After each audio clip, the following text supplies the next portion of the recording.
Welcome to the Human Design Collective podcast, where we explore this system as a unique map of our potential, from the mundane to the mystical. If it's your time to dive deeper into your design, we invite you to our Living Your Design workshop, meeting September 11th and 25th, 2021. Rave ABCs is the next step in the foundation courses, through which we begin to see into the mechanics of the BodyGraph. We invite you to join us for our next live class starting November 10th, 2021. For more information, go to courses.humandesigncollective.com. In this episode, we are pleased to bring you an in-depth conversation with Martin Grassinger. He's a 4/6 emotional generator who began his exploration with human design almost 30 years ago. As a master homeopath, he has applied design knowledge to his daily practice with clients. This special experience has provided him with profound insights about the complexity of the body and the guidance we can find in the details of the BodyGraph. His warm and enthusiastic dedication to understanding our natural health is an inspiration and a grounding force at a chaotic time. We hope you enjoy the conversation. Yeah, how came design into my life? There were friends living on the island of Ibiza, and I visited them once, twice a year because I could make a vacation there and to stay there and to have contact beside the tourists. It was a little bit as well like a German ghetto. That's how it works. Even not only in the island, but so this area. But they had contacts outside and so on. And whenever I came there, every time, because I was working on something, at this time I was working with astrology before I came to design. I was sitting in the garden. They all have troubles with their relationships. I did composite horoscopes. And there was a lady just coming along, and she was from South America somewhere. And I never seen her. She asked me what I'm doing, and because she didn't understand it. And I tried a little bit to explain it with English, a little bit Spanish, all of this. And she said, "That's so weird. I can't understand it. I just met someone who's also weird. I can't understand it. Maybe I should bring you in contact." So I said, "Yes, why not? I'm here." Maybe the next day or whatsoever, she just came back, said, "I talked to this guy and he's open to meet you." And we made an appointment for the upcoming week. I don't know. It was somewhere deep in the fields, a lonely finca, very poor. There he lived.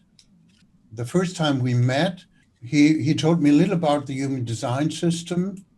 I told a little bit about my work. I was working as a classical homeopath. And he said, "Okay, give me your birth data, and 2 days later, 12 o'clock, come back here. I give you a reading, and then maybe you understand it, you get it." So I did. And then we were in this poor finca. There was one table in this room with the cassette player because there was the possibility to, no, it was the table. And in the other side of the room, there was the only chance to plug in to record the reading, the cassette player. And we were sitting with the back to this recording, so no idea what recording didn't work. He gave me a reading. I was sitting there with this feeling inside, it's interesting, but I don't know who is this guy. No idea, absolutely no idea. I was so far away from myself, so far away from myself. Therefore, it was important I get in contact with it. Upcoming night, the following night, I had a dream. I saw the wheel. I saw each gate out of the zodiac falling into place into the BodyGraph. Yeah, so the 1, the 2, the 3, the 4, everything until 64. And then it goes backwards, 64, 63. I woke up and there was something inside of me. That's easy, I know it. Crazy. Mm-hmm. Then we met again and he said, "Okay, I explained the system to you, but we should use data from your clients so that we right from the start, we have something we can look at and to have an application." His approach was completely different from mine because I was always looking for something that helps me to individualize a client and to work on the individual base. That's very limited with the horoscope. And so this was something, wow, okay, step into it. I came from the perspective of physiology, of the body, of reality, of life, not on mechanics. And therefore, we met from both sides. The human design system was a field of integration. And I always started to study the I Ching in my youth because it was so fascinating to me. I have studied the Kabbalah and the chakra system. I was teaching the chakra system and everything that's in there. I was familiar with it. Mm-hmm. And that was something that was very helpful. And so we had, until he left for America, we had a very fruitful relationship. We met several times. We traveled through Germany. He was working for a month in my practice in Hamburg. And so it was very close. And whenever I figured out something new, I showed it to him. Whenever he figured out something new, he showed it to me, and we discussed it and to see how it works. And so, yeah, it was very, very unique and very important to my way. And even right from the beginning, he encouraged me and he said, okay, you have your knowledge, you have your experience, and said I should develop health-related courses and to teach them. And this was what I was right from the start. I was developing and doing it. And therefore, this was my way. This was my way to go. Now, it's about 30 years ago. Wow. So you were researching together right from the first meeting almost. Yeah. Can you tell us, in that first meeting with you mentioned that you were far from yourself. Were there specific things that he said to you about your design that were especially impactful in those first meetings? I can't remember especially. It was just something, okay, interesting, but I have to take into consideration that's me. Right from the start, something, I believe him. And on the other side, because I was still searching for the truth, that kept me going, just to see all the Enneagram, the tarot, all of that. So it's a closed room, and there's a wall and its limit. And it was the reason I moved over to the next system, the next system, the next system.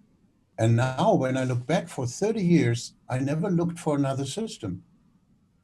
So my image is always, when I come to a point when I felt this kind of limitation and I don't know how to get across. In the old systems, there was a wall. And in this system, there's a wall, but there's a door. And I could open the door and say, whoa. For example, the amino acids, or now I'm very busy the last years with the anatomy of the brain and the nervous system and the various parts of. And this year I want to teach for the very first time, because Ra never did it, to teach self-reflected consciousness, what it means in our physiology, with our mental plane, with our emotional plane. What is self-reflected consciousness? How it works, how it's the chemistry, how it's the physiology, all of that. I didn't have to look outside. It's there. There's one part, it's not the right way that I have to find it, because I learned a lot in the beginning, because there were, and I also had dreams, where gates were looking at me. I had a question. I looked at this BodyGraph and something was looking at me. It was my favorite right from the start, because I couldn't tell people anything from the beginning. We didn't even have a computer program. I did it with my astrological program, and then go back 88 degrees, make another horoscope, and then just to sit there and with the red pen and everything in, and then with the black pen, everything. So that was my way to learn. And on the other hand, it was the difference, because from every client, I did a BodyGraph. When I was fast, it was 45 minutes in the end to bring everything into it. And then it was lying there, and I had the chance to listen for an hour to this person and to look at the BodyGraph.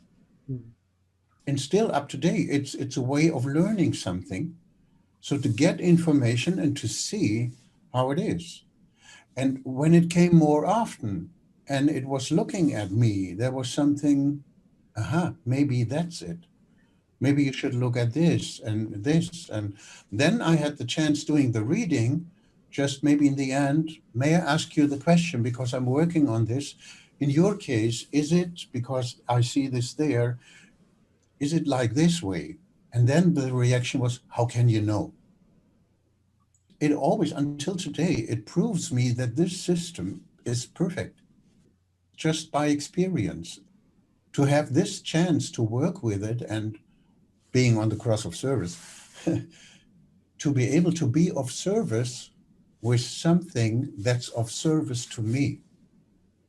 I was always looking for something that's of service to my purpose to help people according to their uniqueness. Yeah, all of these systems, and then astrology, and finally, human design system. That's the best of service to what I want to be of service to the collective. So that's it. It's a collective cross.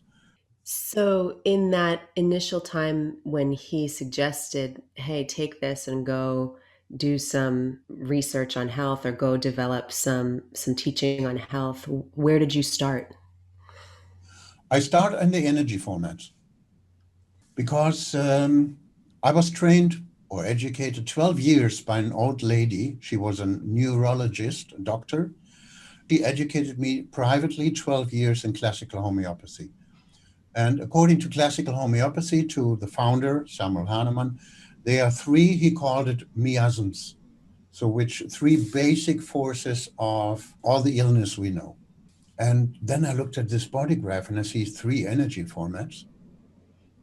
Everything about it from the classical homeopathy, about how the body is working, and then how this relates to these three energy formats, or in addition, what these three energy formats can tell me more precisely about what I already know. It's always a give and take. And therefore, I started with the energy formats. At this time in the beginning, we had no idea about the circuits. The circuits came up in 1992, a year later, something like that, or 1993, I don't know. And then it was more the chance to differentiate all of this and to see how it works and so on. And it leads to the very first health related course I did in 1995. It was in Munich. At this time, Ra was sitting as a student in the room. Yeah, so everything started, even from my perspective in terms of health, because every single circuit in the design system represents the mechanic of something that belongs to health.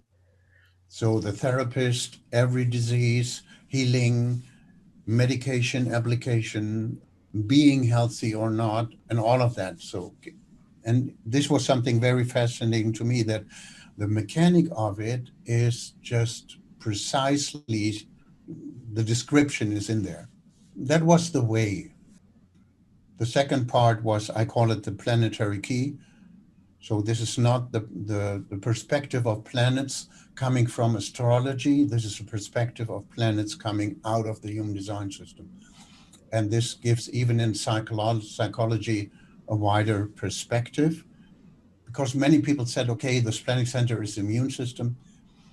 And it wasn't enough that I just said no. So therefore, I had to make a course and to show where the immune system is, how it works, and what the reality of the planning center is. So, and this was in a specific way, my way to develop courses and to go step by step and step by step. So the same thing, that the heart center is not the heart. So therefore, I have to explain how the heart is organized, how it's working, and so on, and what the heart center is really all about. These were, in the end, the steps I had to go. And I'm still on the way. The door's always open. Yeah. Keeps going. Martin, you had mentioned that you saw the role or the function of the spleen a little bit differently in the heart. If I recall, I think I had heard a recording of yours sometime back where you were also talking about the root center. And the way that you were describing it went beyond the normal, I guess, standard things that you hear about the root center in human design. And one of the points that you were making was that, and correct me if I'm wrong, but I think that this was your talk where you were saying that the root represents different types of joy, that there's this fundamental joyousness theme to the root center, not just what we would think of as, say, pressure or stress. Yeah, that's basically, I love language and I love words. I know I'm trained in NLP, this neuro-linguistic programming and so on. If you give people a surface structure, they fill it with their deep structure. So if you say pressure, most people don't have anything positive in the deep structure. Mm-hmm. And the root center is the root. And I want the people to be rooted in something positive. So therefore, I don't use the pressure center. In a sense, because of the parakidneys. What are the parakidneys doing? They give injections into the body to make sure that there's a metabolism. So this is a starting center. This is I don't know the English word.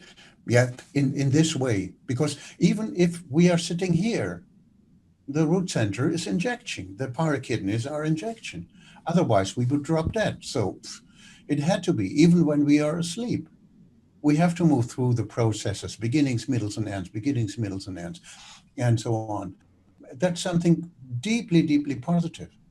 And because I studied the Jing, I started to study it even in my youth, and even the anatomy of the hexagrams. And you can say the lower trigram is the inner world and the upper trigram is how it goes into the outer world. When you look at the lower trigrams of the root center, you have 6 times the joy is the lake, and you have 3 times keeping still the mountain. So what's the true nature of the root center? Yeah. Nothing more. Of course, we cannot use or misuse as a pressure center. We are able to set ourselves under pressure. It's also the same with the adrenaline mechanism. There's only one gate with adrenaline. The body doesn't need 9 gates for adrenaline. 1 gate is enough. There's much more to do to keep the body running, to keep the business running, all of that. This was something I was just missing, just to be more precise, because the human design system gives us the opportunity to do so. Even we can distinguish between instinct and intuition. And even in the design community, people, they mix it. No, it's my intuition. No, it's your instinct. Or the other way around. Or it's my gut feeling. We can make it precise. So to me, that's the chance. So that we can help people, because instinct and intuition were completely different. And if I can tell something, you can rely on your instinct, and I explain how an instinct is working within us, and not about intuition, because this is completely different. Then I give this person the chance to rely on something that he can be physically aware of, because it is physically. But if I'm able to distinguish between this and that, even on emotions, yeah, so emoting and feeling and sensing and all of that stuff, we know how to differentiate. And this is my main, maybe task, I don't know, to teach it. To be a human being, to me, is a miracle, is a wonder. And that we have the chance by this system to look into the cards, to see it. So it's revealed. One of the connection between Ra and me, he was his 61-1. So this occult knowledge, and there's my Mercury. So it was all of my life just to be on this. And there was one of the points we met, and to see it's important that we reveal it. It has no longer be something that's occult to the collective. And the human design system gives us the chance to be precise. I wanted to be precise as possible, much as possible. And over the decades now, I see it goes even more. It brought me to the point more and more to see it as a tool that people have the chance to recognize physically what's written in there. Yeah, the same with so-called PHS. Yeah, you can take it as a mechanic, you can take it as labels, you can take it this, but how does it work in your body so that you can feel it, that you can rely on, that you know why it has to be? That's something for me that's so important to give the information in a reading, mostly in readings, of course, and also in my seminars. So it sounds like in your one-on-one work, there was, or maybe there still is, a kind of collaborative process of you hearing from the person that you're working with and refining this language for them or with them. Yeah, I always come with what comes in my mind. I had the situation with it was when I was in the United States and doing readings, and there was a woman, and she had 59.5, yeah, which is the gigolo, so all of this. And it was the time when we were reading the lines. So she was reading the line and saying, yes, I know, Mother Nature. And it was something that deeply, deeply resonated in me with what this line is all about. This erotic towards everything and being open for the fertility of the entire world.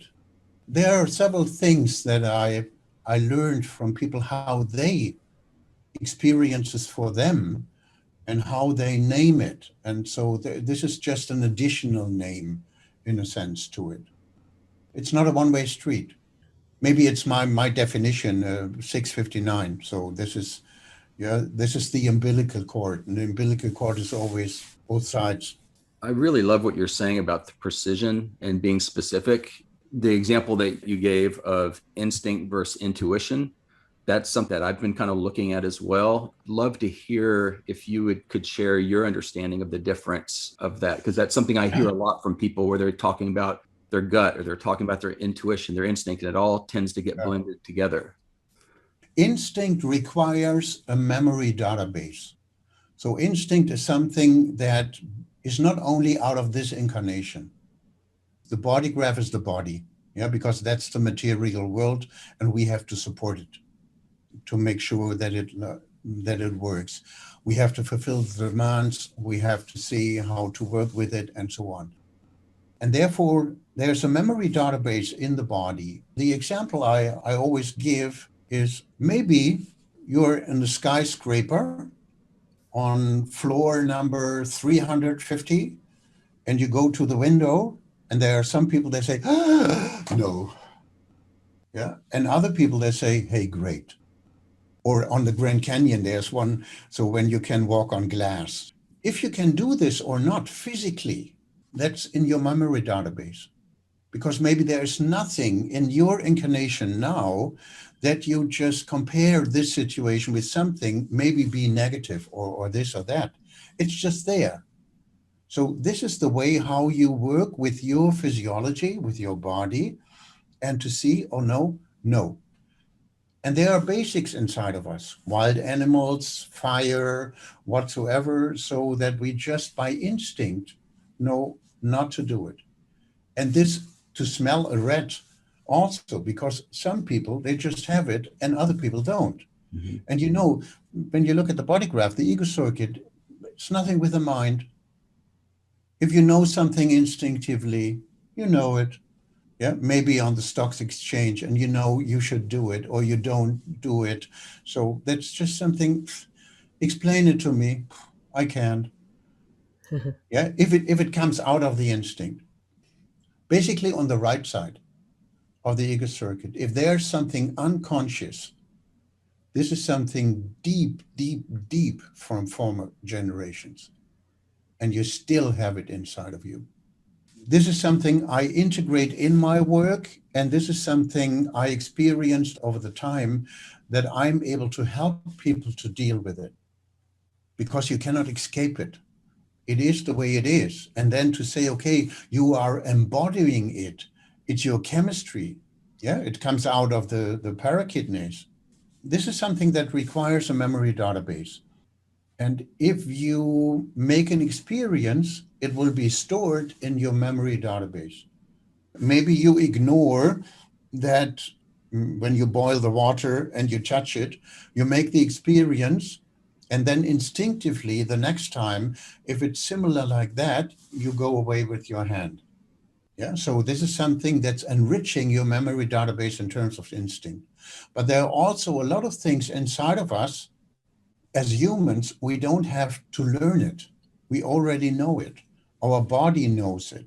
That's the memory database.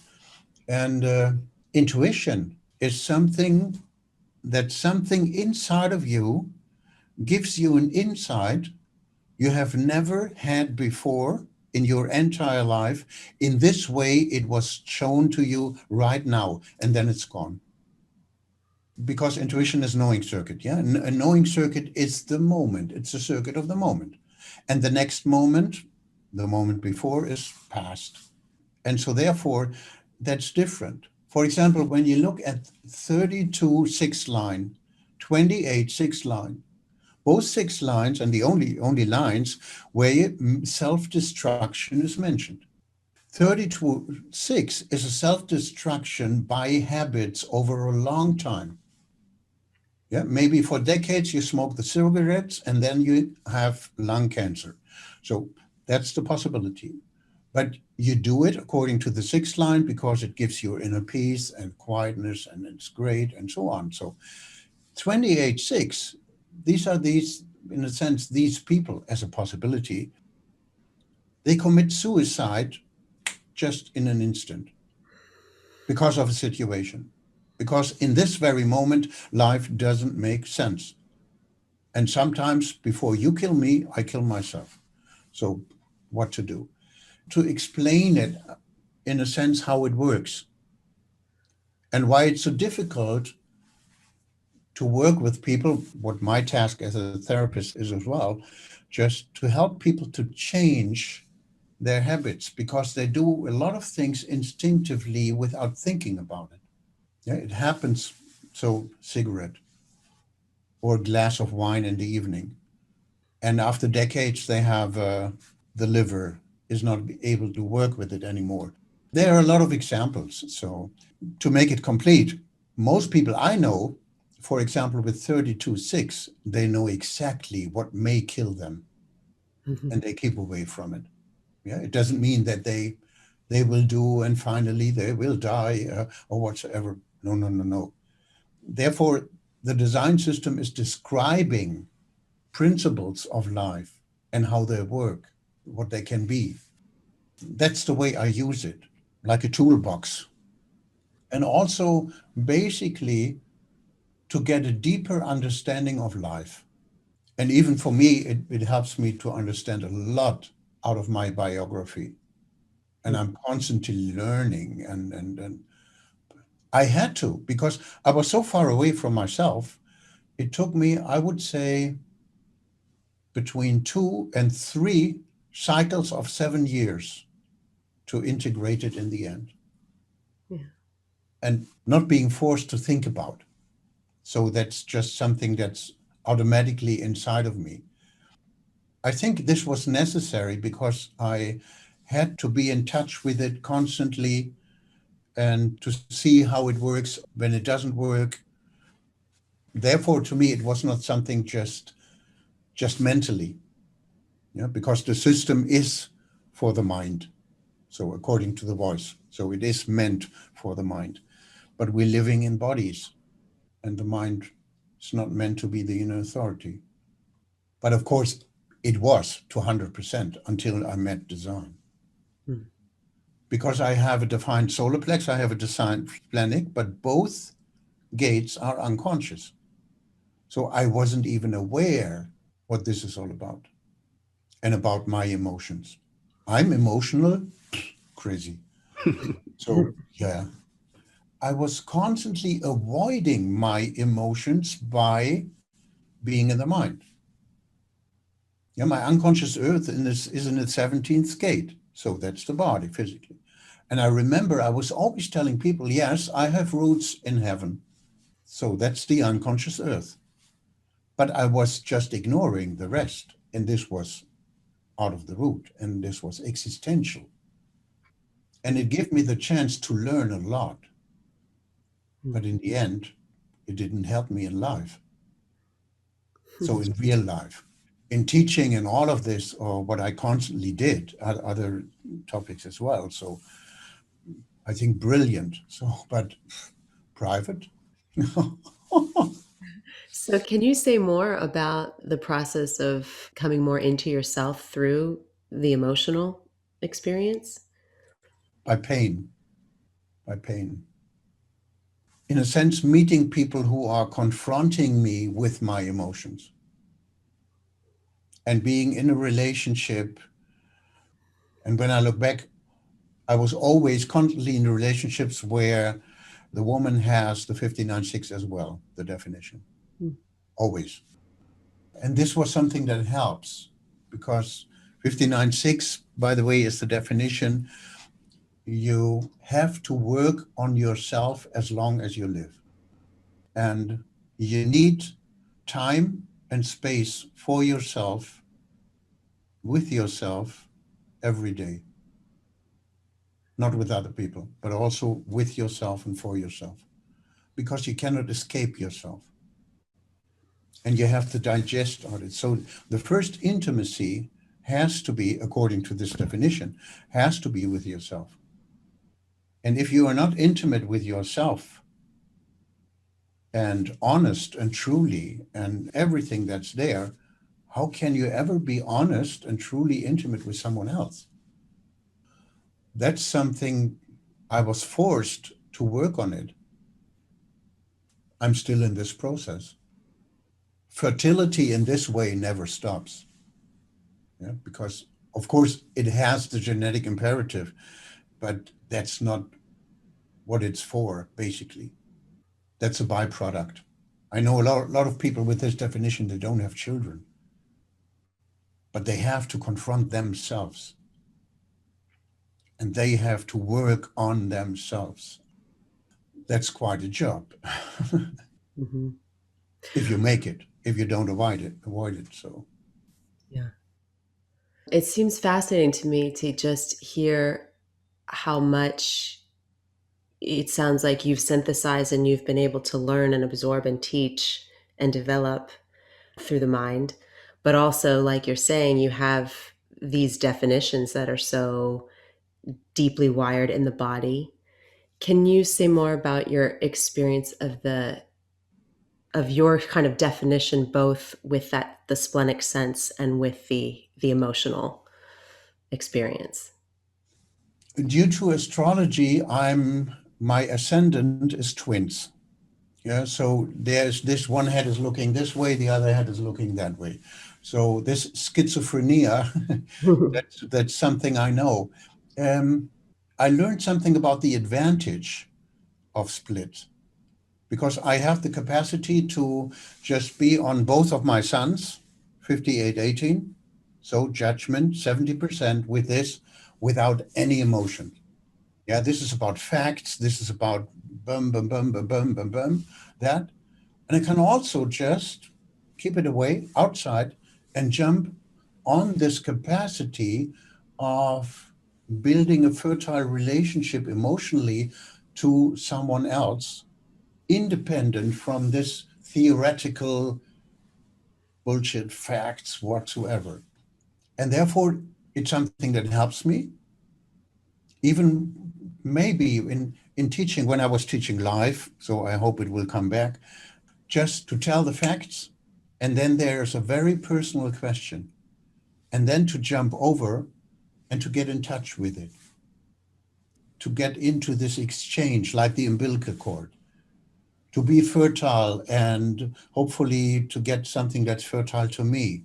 And to see that we enrich the basic from 59.6 as well is the basic in the universe. It's 1 and 1 equals 3. So my input and your input just hopefully is the fertility that leads to something new. In a sense, that's the basic. And it's also with the 59.6, I can be intimate with the book That's the fertility of the book, and that's what me, and it can be very fertile to me. And the rest is number 3. And then to see this is a much greater fertility in the world than just having children. In addition, I have a daughter, I have a grandchild, and so I'm very happy about this. It didn't stop when my daughter was an adult and doesn't need me anymore.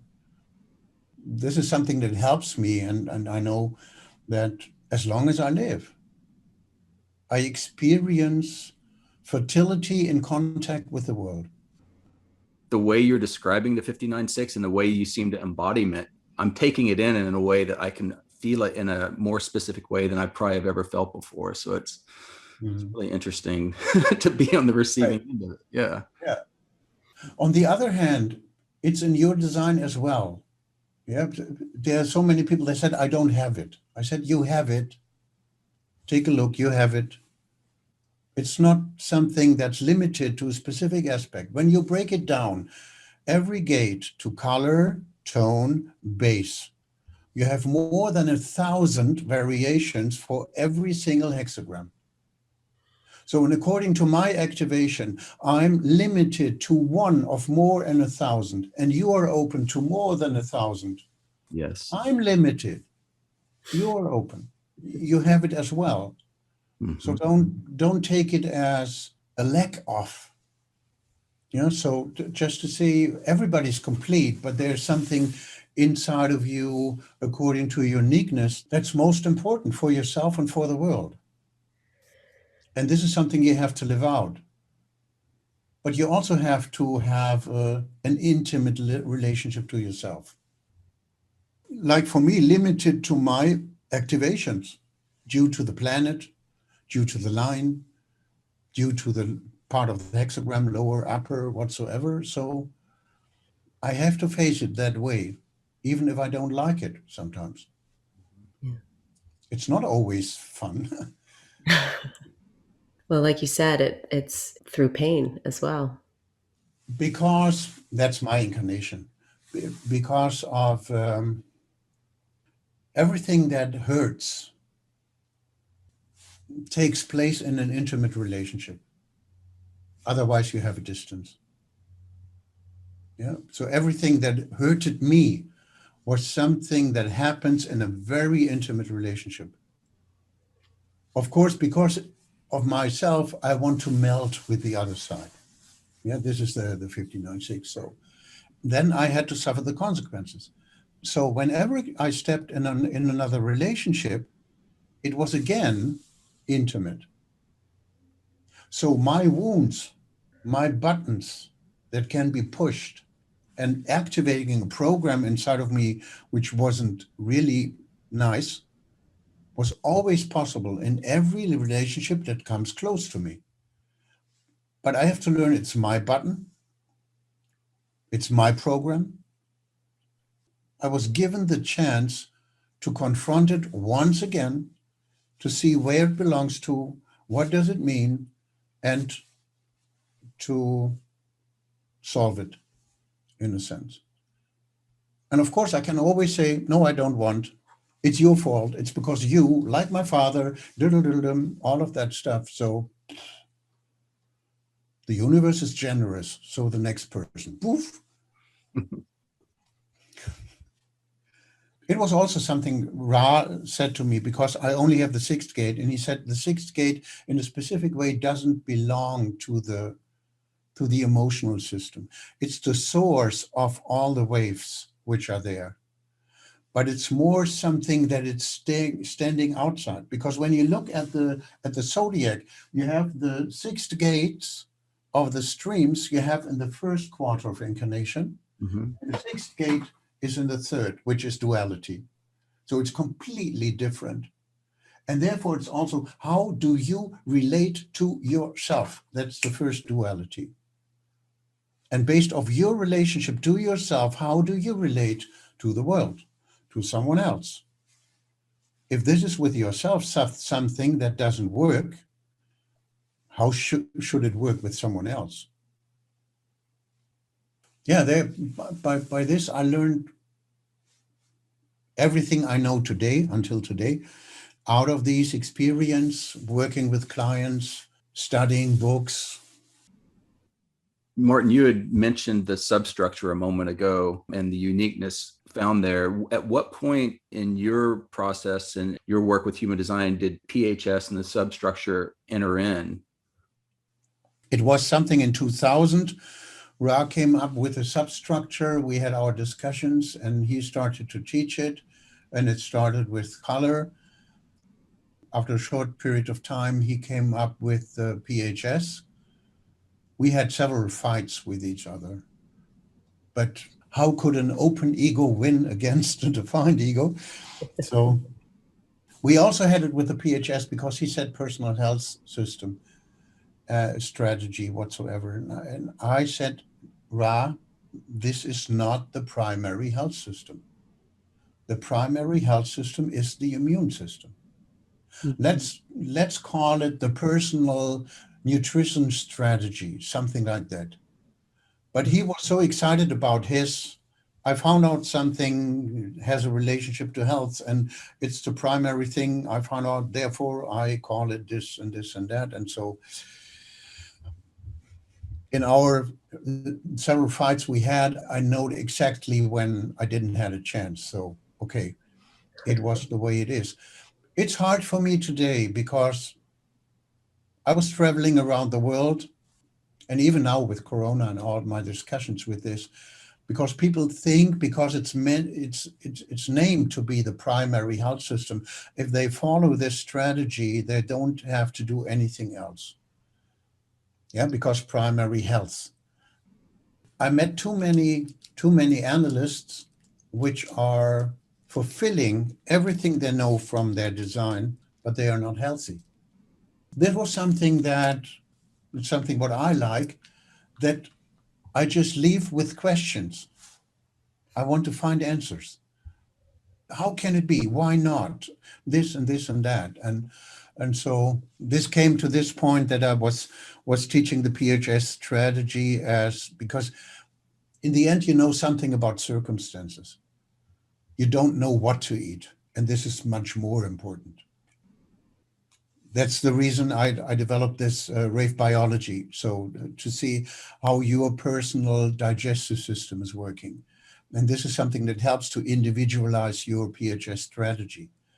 And then I'm able to see if you are a real vegetarian or a mental vegetarian.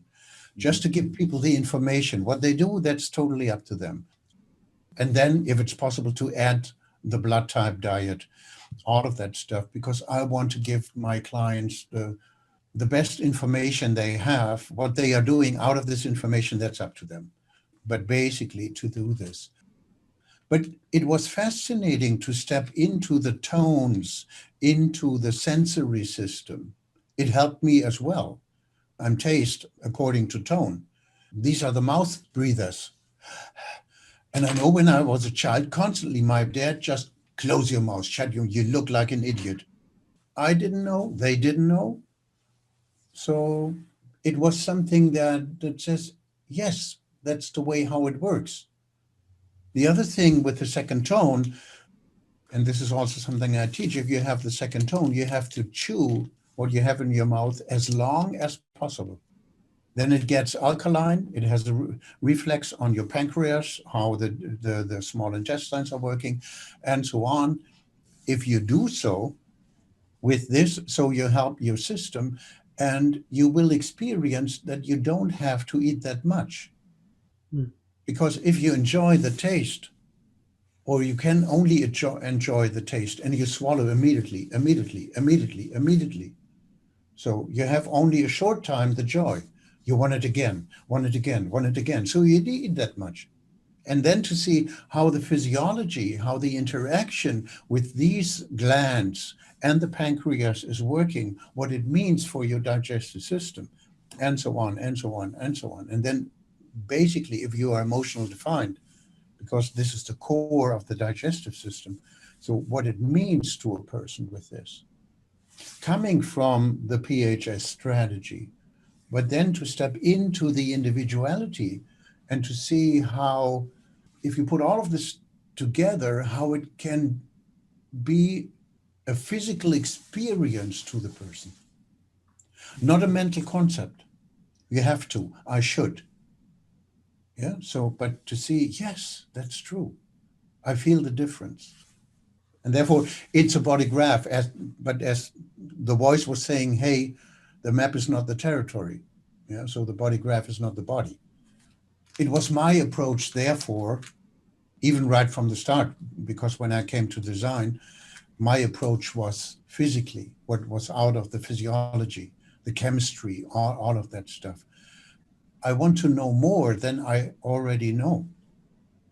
I want to know more precisely that for some things you cannot read it in books because they cannot describe it, but we can describe it and we can see it. That's why I'm so excited about it. So obviously there's this tremendous detail and depth and experimentation on this health system level. But then you also mentioned that one of your current teaching directives is around self-reflected consciousness. Can you tell us about the relationship between the two, between the physiological health and the consciousness? We are the only life form on planet Earth with two more awareness centers, mental, emotional. And they, in the background, constantly work together, never separate. That's not possible. And therefore, we have the chance as a self-reflected consciousness to reflect on what we think, to reflect on how we feel, to reflect on, in a sense, what we think. I said it to people who are mentally defined, like you, for example, but you are very individual. Basically, it's not interesting what you think. It's more interesting why you are thinking what you think. And this is the start of self-reflective consciousness. Why am I thinking this? Because we know the mind easily can think the opposite. That's not the problem. So there must be a reason why I am thinking this. The Ajna Center, as well as the solar plex center or system, mental field, emotional field, these are fields of interpretation. They are not objective. That's not possible. Yeah, that's the reason why in the dream rave, they're just out, because dream rave is not about interpretation. This is something that comes in the moment when we wake up. Yeah, then we have our images, we have our feelings in an instant. But basically information, what dream rave is all about, that's just what it is. It's information, bringing in form. That's why I love this word. I can think about why I am thinking this, and to me being emotional defined as well, why I am experiencing this feeling right now. Does it remind me of something? Where does it belong to? Where does it come from? All of that stuff. So this is the anatomy of the human emotionality. Yeah, self-reflective consciousness. I was teaching this already, but in a short version, just teach first of all, what's the anatomy of the emotional system, that we have the chance to understand what it means to feel. And then to see what's the anatomy of our mental system, why we are thinking what we're thinking, how it comes into our mental awareness and so on.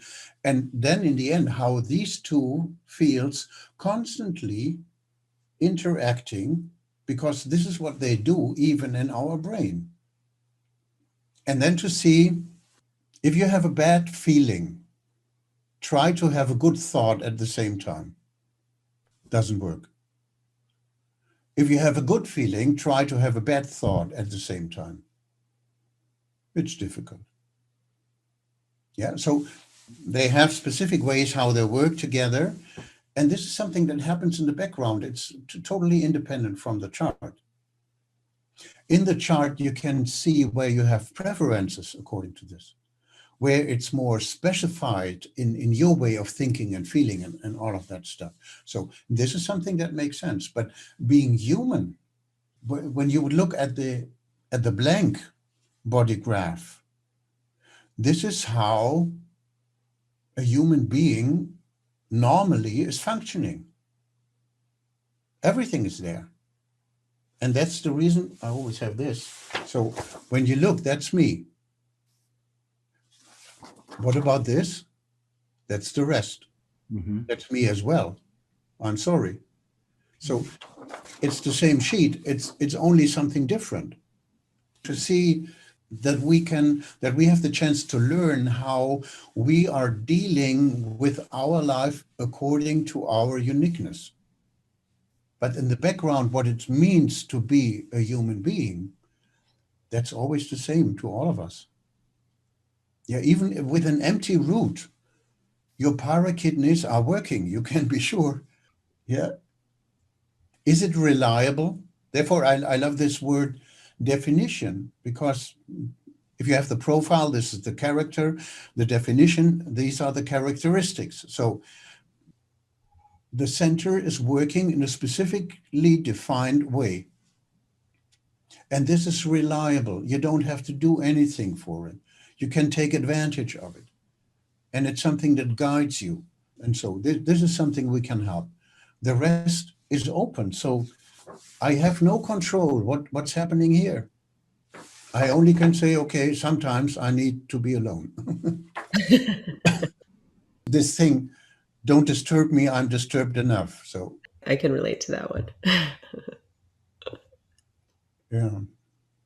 The way you were describing when we were looking at the self-reflected consciousness, you know, it being difficult to have a bad thought if you're having a good feeling, or you could say, like, if you're very in touch with your body and your breath, it's going to affect probably how your mind is experiencing things versus when it's not. That type of relationship reminds me a lot about something that I encountered in the teachings of J.I. Gurdjieff, where he would refer to humans as three brain beings. And it just occurred to me as you were talking that the three different awareness centers. And one of the parts of that teaching was that consciousness involved coming from at least two at the same time. If we're only operating from one place, you could say maybe a lack of awareness or consciousness of the whole. But when you have both of those in operation, let's say the instincts and the emotion, or the intellect and the emotion, that there's a relationship there. It just occurs to me as I'm listening to you that he may have been pointing at the same underlying dynamic. Because it's basically human. It's the same tree, looking from another side, from another perspective, but you can't see anything different. That's the way it is.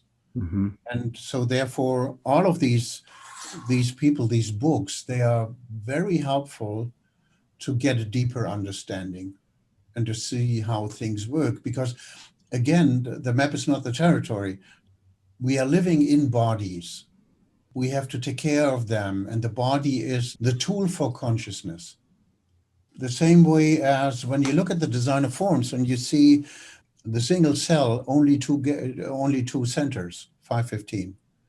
You have the magnetic monopole and you have the design crystal. But there's no place for the personality crystal. So there's no consciousness. It's only form. And the voice said the single cell is an instrument for consciousness. And it's a collective circuit. So my philosophy is the collection of cells is nothing but the body, a collection of cells. If it is in your rhythm and your aura, all of that stuff will be left out. So every single cell is an instrument to make sure that we can experience what it means to be consciousness in the human form. But the next step to me is just, if that's the case and that's the truth, even the coronavirus is nothing but an instrument for consciousness because it's a single cell. And there's the question how the body will dealing with, how people will dealing with, how it changed the consciousness or not. And basically, sickness is a chance to make a quantum leap in consciousness. My favorite example is Freddie Mercury. Without his disease, AIDS, if you listen to the last two CDs they brought out, that's such a depth of wisdom of life, of spirituality, of everything, because of this experience, this weakness. And he was very physical, and he lived it out until the last breath. Even the last videos he took, it was just a few days before he died. The Mm. body is an instrument for consciousness. The specific state of the body can allow us to have deeper consciousness according to what's going on in life. So I know that you've referred to the immune system several times now, and I know some of the teachings that came through Ra, especially around this time, and the changes that we're going through currently were focused quite a lot on how there would be a major shift and or breakdown in terms of the immunity for us collectively. How do you view what's happening right now? I can hear you talking about this shift that's possible. How are you viewing what's happening now, given that prophecy from Ra? Now, basically, it's also the mindset people have. Most people, they are not in this way connected with themselves. They say, okay, it's a virus coming from the outside. It's a doctor from the outside, he has to help me. It's the medicine of the pharmacy had to help me, and the insurance has to pay. We were educated in this area, and specifically in Germany, because of insurance, yeah? Paying everything, not everything now, but mostly. And then to say, okay, it's not my responsibility. They have to do it. If I have a headache, I take a pill, it works. If there's a virus, I take an injection, it works, hopefully. But most of them, they are oriented outside. And what it has mostly in this time, what I experience when I talk with people, because they feel their existence is threatened. Yeah, and this is what the politics are doing, what the medias are doing, and all of this. So because this is important, yeah, just to keep people silent. And we know from the way how the human brain is working, if you are fighting for your existence, the frontal lobe are just dead. So you are not open to logical thinking. Even when I talk with doctors and I talk about something logical, about the immune system, about vaccination and all of that stuff, they get aggressive. And so it's just, I said, okay, not my business. To some people, when I went outside, and very seldom I have this mask, I hate it. Maybe there's someone just claiming and so on. I said, your fear is just diminishing your immune system. You should be patient.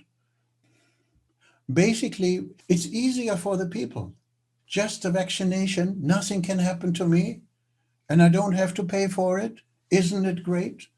And I want to have a party again. I want to this and this and this. So that, of course, it's not the whole population, but that's the main thing. And also in the medias and television, all of that stuff, there's only one opinion. And therefore, my concern is about democracy, not about the virus.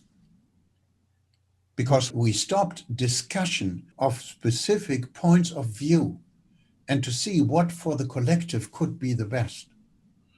Yeah, it's just in this way. I know in the States it's much harder. So it's Republican and it's Democrat. So it's just somebody tells me, so asking for a compromise is a sign of weakness. And due to democracy, compromise is strength because it brings things together, a part of this and a part of that. And to make one and one is three, to make something bigger out of it.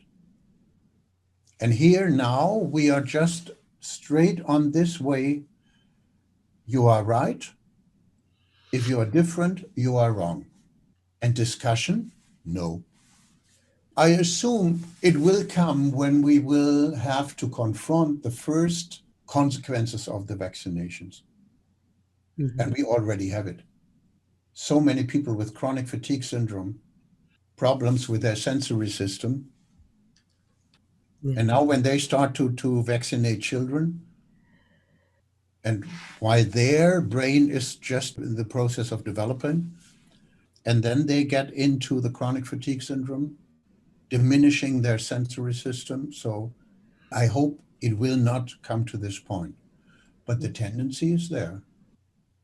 And what the late consequences might be, I don't know. What women say in terms of their rhythm of menstruation and all of that stuff, what is changing. So friends of mine, they are doctors, and they said, I'm vaccinating myself. No. Yeah, they said, I wait, maybe next year. But maybe then it will no longer be necessary. But according to the German law, it's just we have medicines and we have vaccination. And vaccination is not under the point of view to be a medicine. And therefore, legally, it's much easier to do so. And if you can force a population to get a vaccination, you make much more money than with antibiotics. And this is what they try. They already start in here in Germany. Oh, I think we should think about everybody should be vaccinated once again against tuberculosis, just to protect them. And if they don't open this door, and yet then you have to reactivate, refresh, and all of that stuff. So, okay, let's keep it outside. Because I work with immunology, and I have something that works according to your design, to your individuality from nature. I said, yes, I can understand that you have this opinion and you have this opinion. And this is something that makes you insecure, and insecurity makes you weak. And then you think you have to make a decision either to this or to that. I tell them, keep away this, keep away that. Look at you. What's the task of your immune system? How's the immune system working? How will you be able to educate, to train, and to strengthen your immune system so that your system will be according to your individuality? 2 years ago, I was in Orlando on an international congress on the immune system. And the chief of the scientific board, I know him personally, and he came up with a slide. I show it to you. Oh, wow. Oh, how? He created that? He had never heard about the human design system.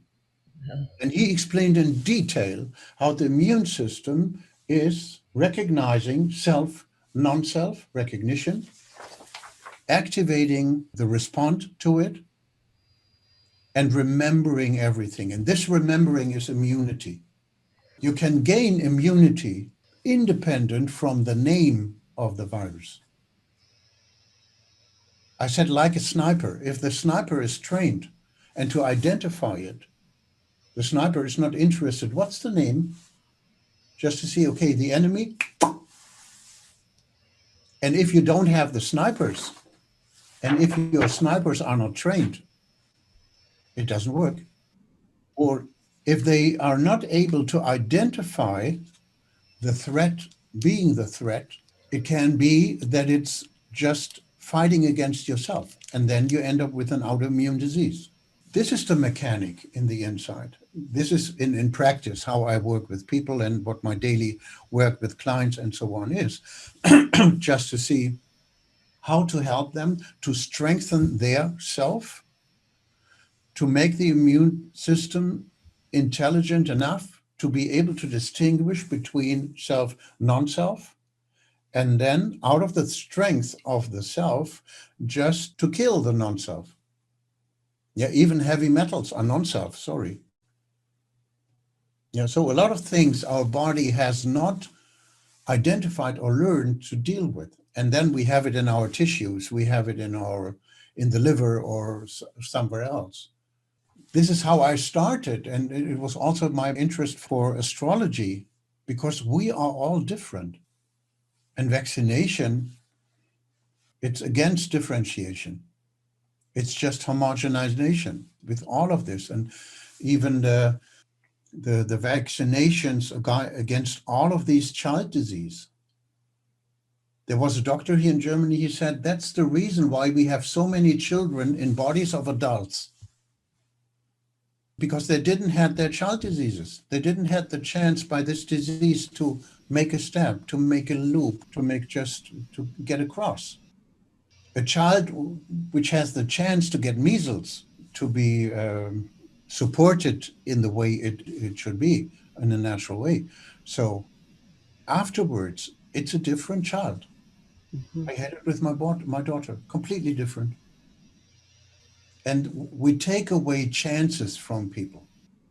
We have to see how it works, how it will work out, what are the consequences, the later consequences, and also for the next generations. Yeah, because due to the vaccinations decades ago against every child disease in Germany, now we have the third generation being vaccinated, and we see the weakness of the immune system, the inability to work with something in a sense being normal. It's so limited. Yeah. We are free. We can make a decision for ourselves as long as it's possible. So Mhm. I can really feel the difference in the way you're talking about it, that there's this collective, some of these collective practices. I'm a very individual oriented kind of design, and I can just feel the weakening effect of it. I can almost feel yeah, it in my own body. And it sounds like what you're really talking about is a highly specialized, highly differentiated way of being able to strengthen and optimize your unique immunity. It almost seems like we've gotten to a point in time where it's not sort of a luxury anymore. Feels like a point of survival, even more poignantly now than ever, perhaps. yeah, it's a big shift, and we will see where it leads to. If it will also lead to the diminishing of the population on this planet. Mm-hmm. So maybe, Yeah. I don't know. I can only make a decision for myself if it resonates to me or not.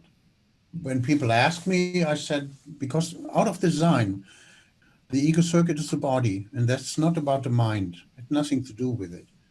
And the left side, so to the well-being of the splenic center, of the ego circuit, is about security.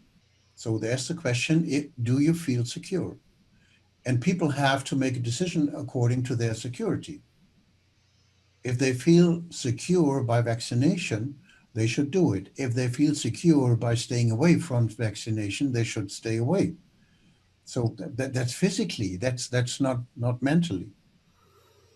And this is something that helps me. It's also the understanding of design. It helps me to help people.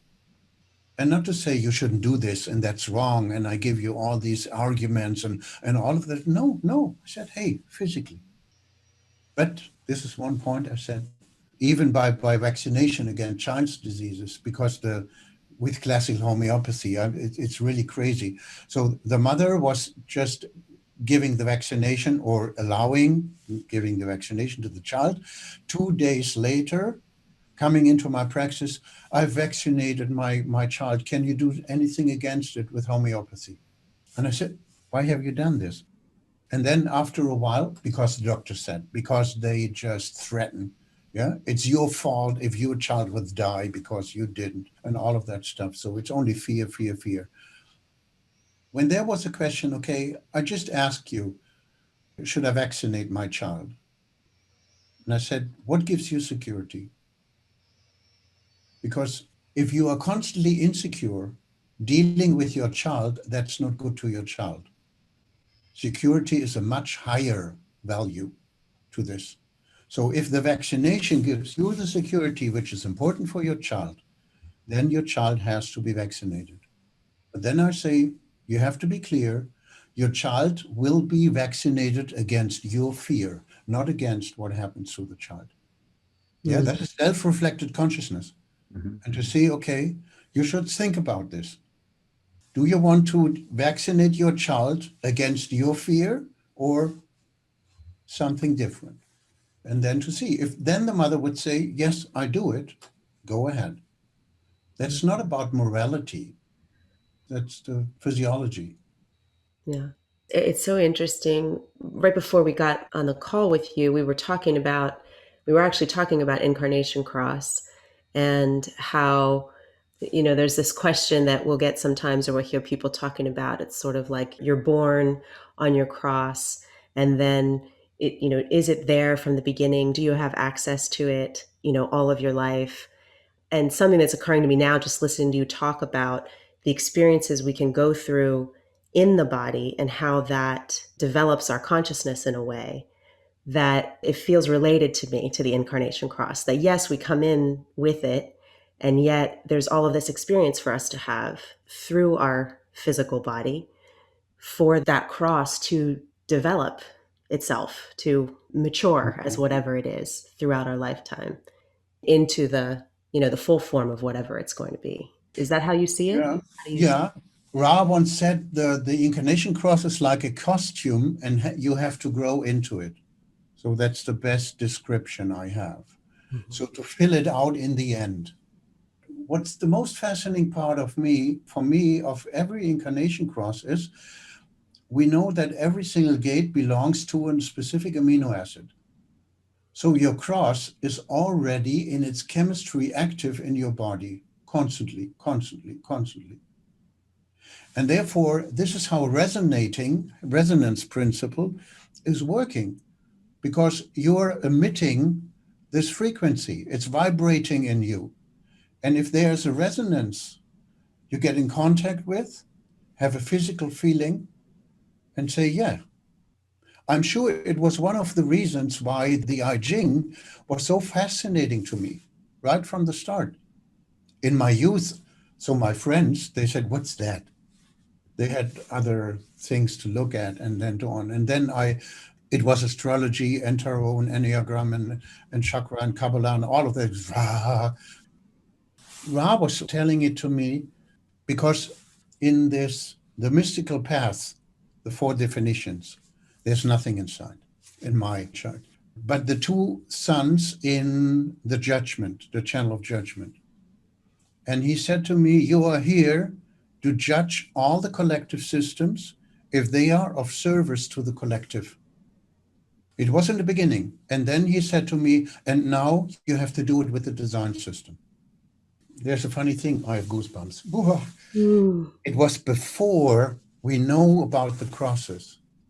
When the very first German translation of the Rave I Ching came out by Jürgen Saupe, and he came to Ibiza, I was sitting together in his finca with Ra, and Jürgen showed up. And he opened the box and said, here, the German translation, the books, and so on. And Ra took the very first thing, handed it over to me, and said, that's a gift for you. And later I asked him to write something in. And he wrote in, first see the whole picture and then act, and you will be of great service. He didn't know my cross. I didn't know my cross. We had no idea of crosses, so it come later. But then I just said it to him, and he said, yes, I know. That's it. It was already there. And then what he said, okay, it's up to you, 70%, both sons. You have to check if this system is of service to the collective. Yeah, it was according to the systems, nervous system, cardiovascular system, immune system, digestive system. And I was always thinking about, the nervous system. You have to do something on the nervous system. People asking about the nervous system. Mm-hmm. And then it was more and more obvious to me that it's something that had parts. Then to see, like now, self-reflected consciousness, it's a part of it. And another topic is another part of it. This is something that cannot be seen as like the hormonal system or so in this way.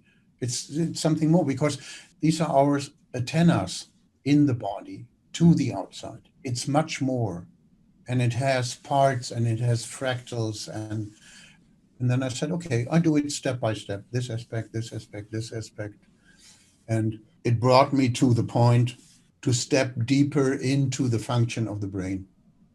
So how we memorize things, how we create thoughts, where they come from, how they're connected, and so on.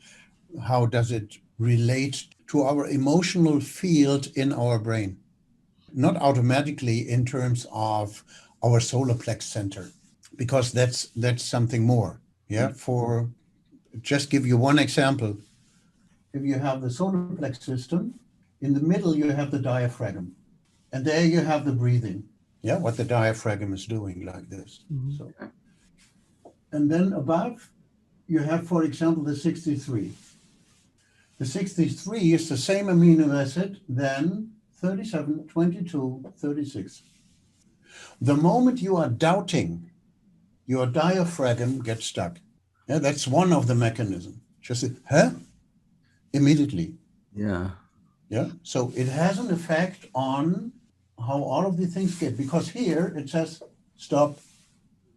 And then you can see how devastating too much doubting can be to your emotionality and so on. So there are a lot of aspects just to see. You don't have to have it activated. It's just something that happens inside of us. To have the possibility to understand it, to see it, to be able to show it so that people can understand it. That's something that gives people the chance to set them free. See, that's normal.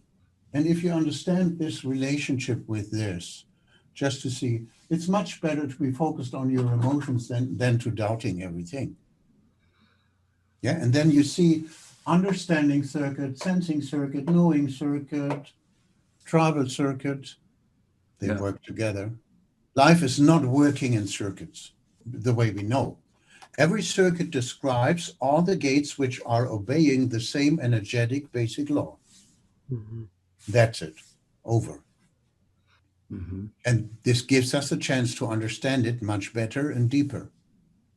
But life isn't working this way. If you look at the sacral, the root, and the G, when we sleep, it goes here and here. That's the normal way how it works. It's not normal, it goes this, or it has to come from here. No. The normal way is this. The same above. The normal way is this. And then throat. Because that's the way the brain is working. That's the way the body is working. And it's not something that has to be activated in the BodyGraph, because that's how life is going. Right. Mhm. Then to see that, from my perspective, it gives us a deeper understanding for what it means to be a human being, and to have a deeper understanding about our thinking, a deeper understanding about how we get stuck or not. And there are many things more, of course, to accept it, not to fight again. I don't want it, or it's wrong, or something like that. No, nothing wrong. And then to see that's the way we can work with. Thank you for sharing so much with us. This has really been fascinating. And I think the dedication and the depth that you bring to your work really shows. I really appreciate your perspective on all this. Thank you. If people wanted to reach out or contact you, could you say a little bit about like what you're open to, what you're available for, and where they might be able to find you? Basically, of course, I do readings. And on the other hand, I'm specialized since 12 years in helping people on the physical plane to get healthy, to stay healthy in a natural way. So to treat them according to their individuality on the physical plane. Therefore, I didn't quit with classical homeopathy. I have seen that classical homeopathy is always something that is oriented towards a specific topic, area, whatsoever, but never the totality. And what I'm working with on the natural way, it's a tiny little amino acid sequence from Mother Nature. They figured out, the scientists, and they work with it, is something, as a musician, I see it as the conductor. And this was something I was always looking for. Mm. Yeah, because the orchestra, these are the single cells, these are the tools out of this. And every single instrument has only, okay, this is my part. This is what I have to do as a single cell. So I don't know what is his task. I don't know how it belongs to this, and so on. And when you go to the concert, that you just recognize how it sounds before it starts. Everything like this. So, and then one person enters the room and not playing an instrument, not having an instrument, but it's the only person who's able to read the score. Oh, that's the way it was meant to be. And it's the only person who knows the tempo, knows the volume, knows when to make a break, when to start again.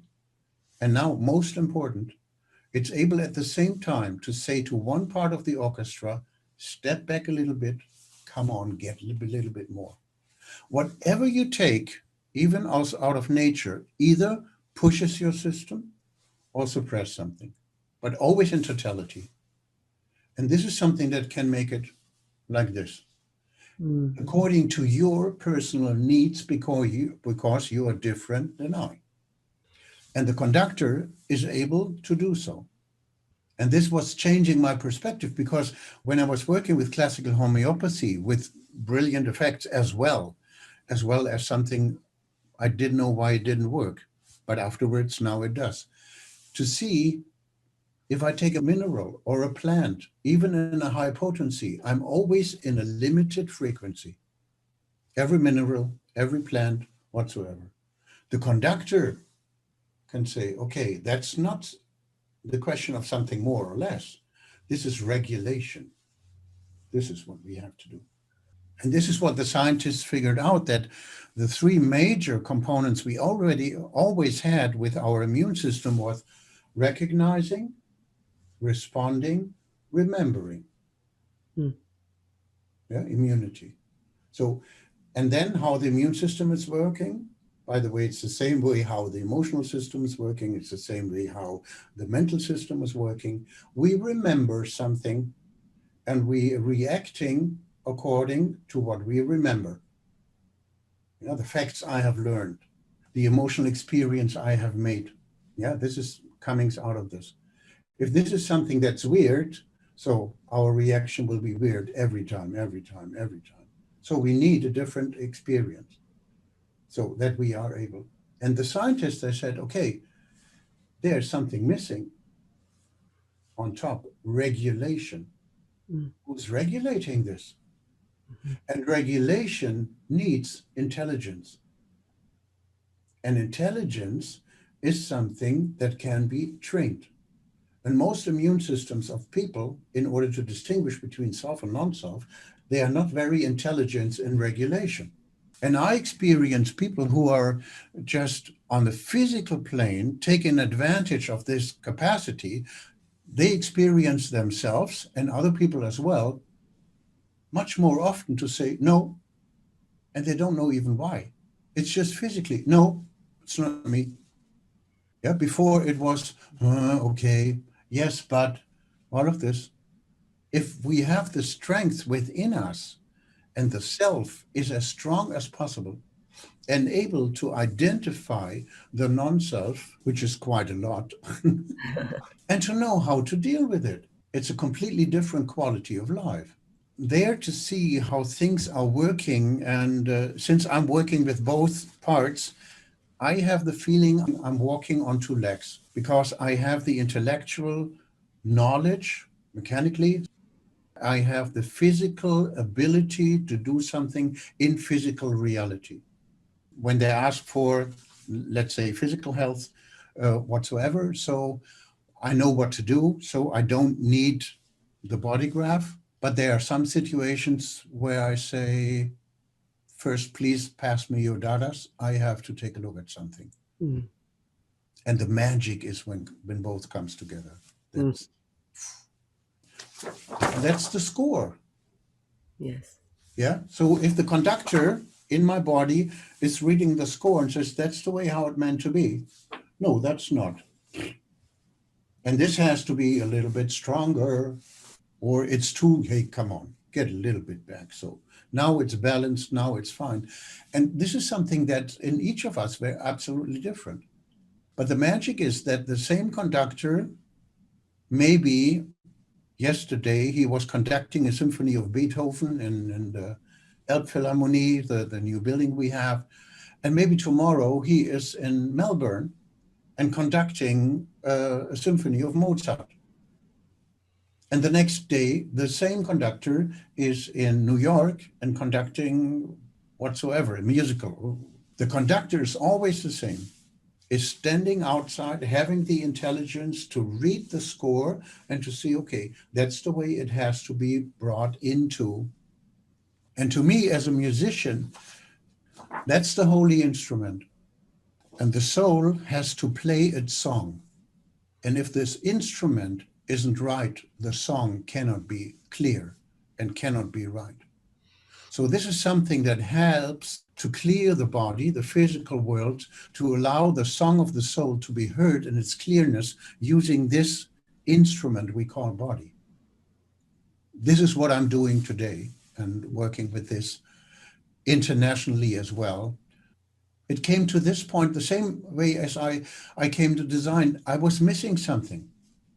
And then I still, on the physical plane, I was missing something because it wasn't individual enough in a specific sense. I got in contact with this. And then to see, even for me, because I suffered from several things still, which were not being able to be altered or changed by classical homeopathy. Anything, nothing. But with this, okay, that's Mother Nature. Yeah, the design system is a female system. It comes from Mother Nature. The amino acid sequence comes from Mother Nature. It's female. And female means to be receptive. And this is the basic. We all have the magnetic monopole. It's a second gate. No matter if we are male or female, we are here to receive life. We are not making it. We are here to receive it. If our individuality is as pure as possible, according to our individual design, everything falls into place. And to experience this in my life, in my work now, it's about 30 years. That's a gift. That's a real gift. I'm looking forward to the future. Yeah, because there was always, okay, that's the end. No. No. The universe comes up with something on top. Yes. So I have to be of service. And so you're available for analysis work, consulting work, and that what you're describing to work with people in that health context? Of course. Okay. Basically in the health context. As an addition to what we mentally know. To make it short, I was invited to Russia, Ekaterinburg, it's close to Asia, for 3 weeks to give seminars, health-related seminars. I stayed there for a while. Beautiful people, beautiful place. I did the main seminars on the weekend, Friday to Monday. During the week, we had several workshops in the evening. But during the day, I was just open for consultation, for readings, whatsoever. So just there. Something about 90% of the people, they showed up because they suffered from diabetes, high blood pressure, rheumatic disease, allergies, you name it. And I was really shocked. Yeah, because they know their PHS strategy, they do it, they know their design and so on, and so and so and so. And this was the reason when both sides come together, because until this point, I said, okay, if somebody wants a reading, it's a reading. If somebody wants a treatment, it's a treatment. It was successful, it's successful. And in this moment, I had my initiation. Maybe there was someone with your definition sitting in my aura. Boom. It was obvious to me they belong together. That's the reason why it came to me. It's of service, not only to me. I have checked it. It is of service to the collective and to offer it. And then I made one evening, I said to her, she was running the institute. I said to her, we have to do one evening about this. I have to tell the people. So I did. And to all of them, it was like, whoa, what's that? And now the funniest thing, then we get in contact with people in Ekaterinburg. They were already working with it. They know it. Yes, I know it. Yes, I do it. And it was great to interact with them. And I had it when I was in Estonia. I had the same health related. So, and then one evening I talked about this, and there was a doctor flying into Estonia to the seminar. And she said, yes, I know. I'm working since years with it. It goes into the world by word of mouth. So there's no advertising and so on, because this is something, it's individual. And to me, it's like a reading. A reading is not a collective process. A reading is a personal, intimate process to me.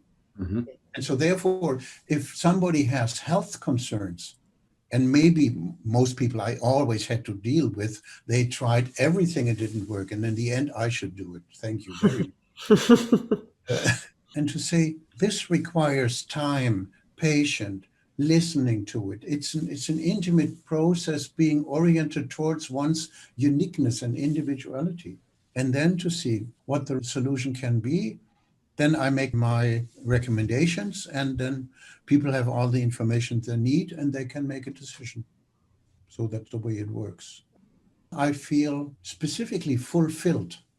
Yeah, really fulfilled. That there was something missing for so long on the physical plane, the reality. And now, because I was in resonance, yeah, my chemistry was in resonance to what could be of service to me. And so I met this Spanish doctor from Spain, from Barcelona, and she told me about it. It's my biography. It was always a personal, intimate contact to someone, to dive deep into it, to make an exchange to it. Mm-hmm. And so then it come, and then to be educated, like I was with the old lady in classical homeopathy, private education, the old master novice thing. The same thing with Ra, this intimate relationship then, and then with this doctor. And this was something that showed me that's the right thing. I should think about it, work with, make my experience, check it out, and then to see if it's of service to the collective, then it's my task to bring it out into the collective. That changed whenever I stepped into a new country. The last one was Bulgaria. In Bulgaria, I talked to the woman who was running the business there and said, okay, I do the courses, but one evening I tell something about the physical equivalent to this because they have to know it. And this combination, even to them, they are glad they have it. They're working with them for themselves, for the people. So, and then to be able to help people to walk on two legs. And for some people, it's enough they know their design. It's okay. For other people, it's enough that they get healthy. They're not interested in all of that. So it's okay. It's something I have as tools. I can take what I want, whatever I want, or on the other hand, what's helpful, what's needed, what's of service. Because I didn't know the human design system exists. I get in contact with it. I didn't know classical homeopathy exists, even how to write it, never heard about. I get in contact with it. I didn't know this exists. I get in contact with it. I'm really wondering what I will get in contact with in 10 years because I don't know. Yeah, so that's it. My incarnation cross, I'm born in the fourth quarter of mutation. So mutation doesn't ask if it pleases, doesn't ask if it's allowed. Mutation is something, poof, that happens. Mm-hmm. Mm-hmm. And so my metabolism is open for mutation, yeah, basically, because this is where I come from. And this quarter is not about content. This quarter is about energy. This is about mutation. What brings mutation to me, according to the cross of service, can be something that brings mutation to people, to lives, to the world, whatsoever.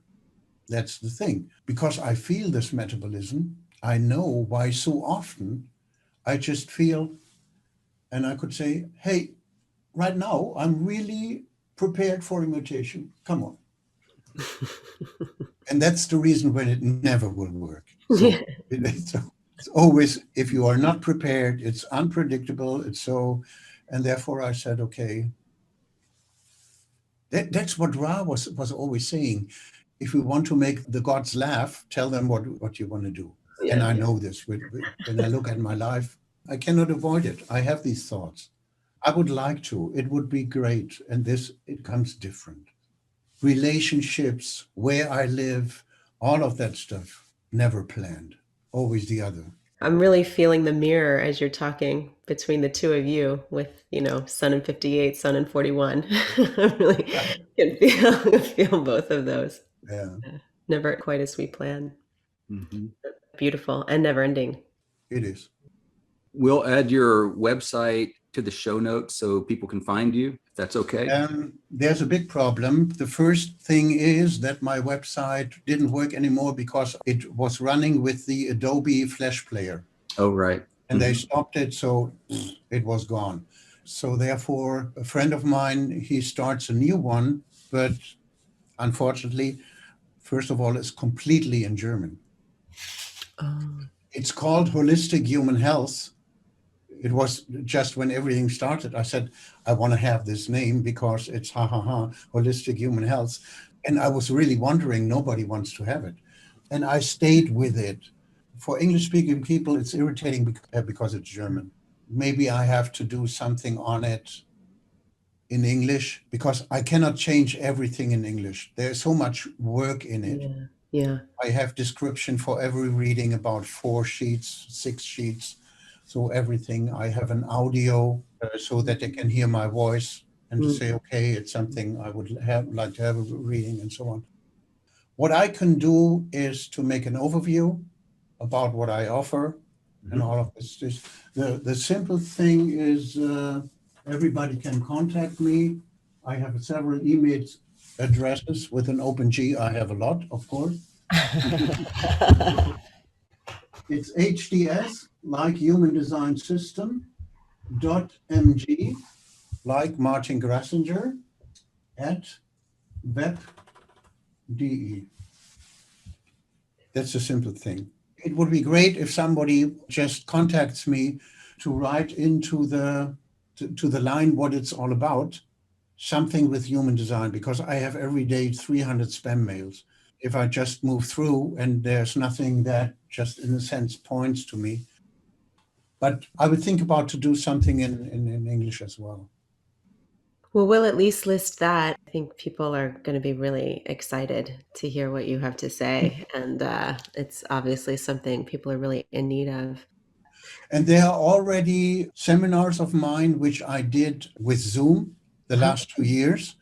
So the very first with the circuits, the planetary key, the amino acids, they are available in English. Oh, great. Okay. So people can purchase those? Yeah. Okay. That's another link. Okay. I can let you know. Okay. Yeah, that would be great. I think Yeah. people would love Because that. this is Human Design System Info. This is our German-speaking area. Ilse Sendler is running this for us. And she has a shop, and all of my seminars are in there. And I do them always in German and then in English. Thank you, Martin, so much. You're welcome. Enjoy the rest of your night. More against, we hope. We stay in touch. Okay, sounds good. Yeah. Bye. Bye. Thank you for listening to the Human Design Collective podcast. If you enjoy the show, please review us and share. You can find us at humandesigncollective.com and explore our course and workshop offerings at courses.humandesigncollective.com. Music for the Human Design Collective podcast is courtesy of Anders Parker. For more information, see the show notes. And please stay tuned for more upcoming episodes on the same channel.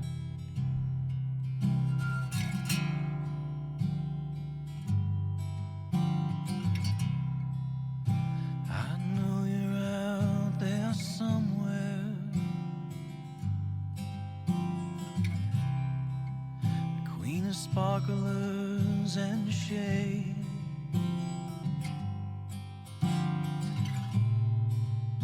You might be feeling